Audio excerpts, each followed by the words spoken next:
Hi guys! Update ko lang. Ito na pala yung yung pear namin. Ito na, malaki na siya. Oh.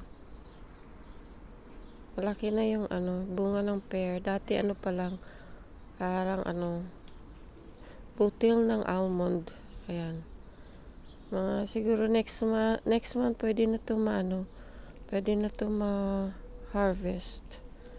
May isang buwan pa na paghihintay. Ay, naglagay ako kahapon kagabi pala ng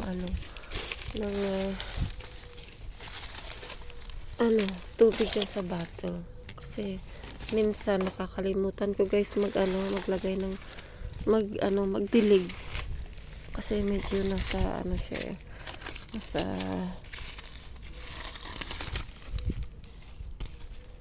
tagong area.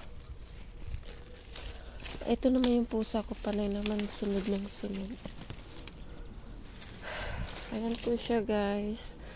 Ito yung puno niya. Ayan siya. Ito po yung pear. Yung pear namin. Ayan.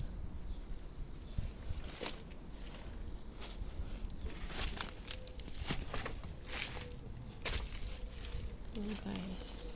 Ito yung yung puno. Ayan o. Parang almost 20 yung bunga niya guys. Ayan siya. Ganyan pa lang siya.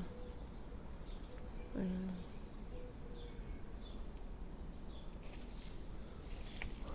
Maliit lang siya na puno, pero may bunga na siya guys. Ayan.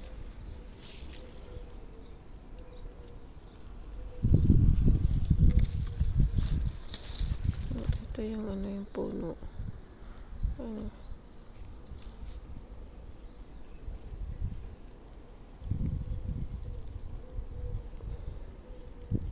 Naglagay ako ng tubig.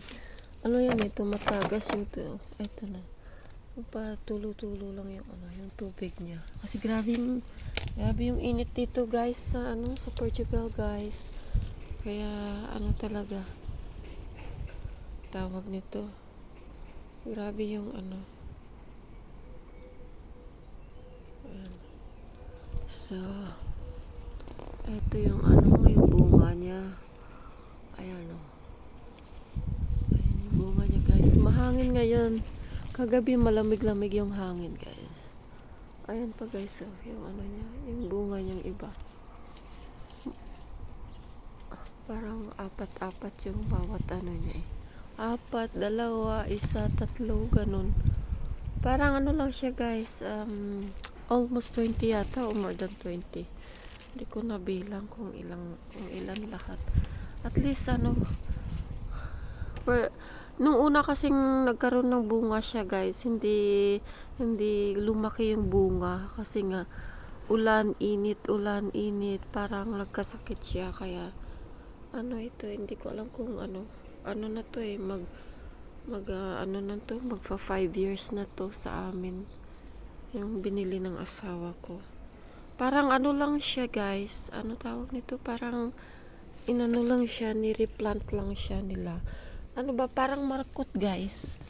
Ito guys, so kasi may palatandaan yan dito guys, parang may cut yan dito na parang lang siya, minarkot lang talaga siya. Piki. Andyan yung may cut yan dyan eh. Dito yata. Ayan yung cut niya. Tapos tumubo lang. Tapos yung may tumubo yan dyan guys na na ugat. Nagkaroon ng sanga. Kaya tinanggal ko tsaka tinanim ko ulit guys. Nabuhay naman yung isa. Yung pusa ko panay sunod niya sa akin. Ka-update din sa akin guys yung pusa kong ganyan. panay siya sa akin. Makulit.